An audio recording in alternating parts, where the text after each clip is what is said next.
Hello and welcome to this short overview of Privileged User Manager, better known as PUM. PUM is a solution to the increasing problem that organisations face in the management and monitoring of administrative user accounts, such as root on Unix and Linux-based systems. The product is a commercial strength offering, complete with international support, but is priced at the same level as a support agreement for equivalent open source software. For more comprehensive information, you can download the PUM datasheets and white papers, test drive PUM on one of our servers, download an evaluation copy, or review the tutorials. All these options are available by clicking the links here. In this short video, I'll be talking about the reasons why organisations should consider implementing privileged user management in the first place. There are two key areas to consider when analysing the benefits of privileged user management. These are prevailing legislation and best practice recommendations. There have always been good security reasons to manage and monitor privileged users, or super users as they are often called. The power that is granted to these users can give them effectively unlimited access to data and other resources on the systems they manage. This security requirement has been reinforced recently by various pieces of legislation that mandate that data used for producing published financial information or confidential data held on individuals is protected. It's difficult to claim compliance if you're not managing and monitoring the privileged users who can easily access and manipulate this data.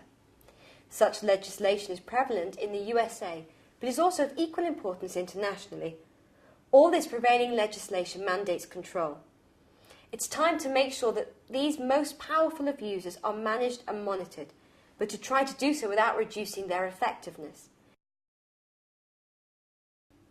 But it shouldn't be the fear of legislative compliance alone that drives user organisations to find a solution, whether it's best practice frameworks such as ITIL or COBIT, or the ISO 17799 security standard.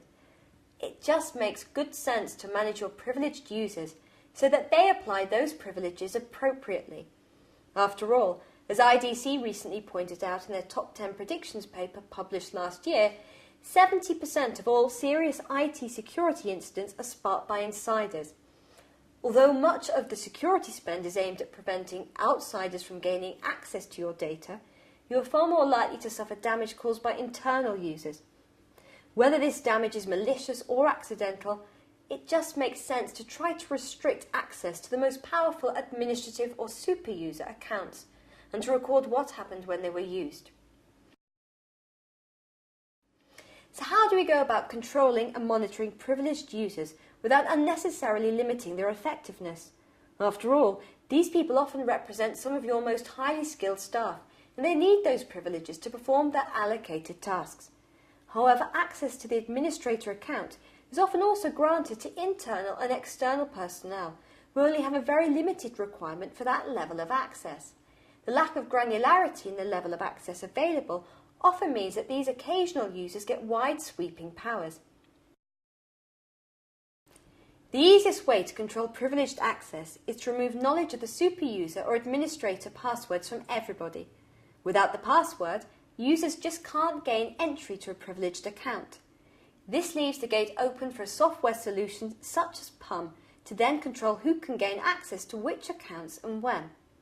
PUM works on the principle that an organisation should pre-authorise privileged use, whether on a routine or ad hoc basis. Access should be limited only to necessary systems during predetermined time windows. Organisations should also restrict the subset of commands that the privileged user is allowed to invoke during any of these pre-authorised sessions.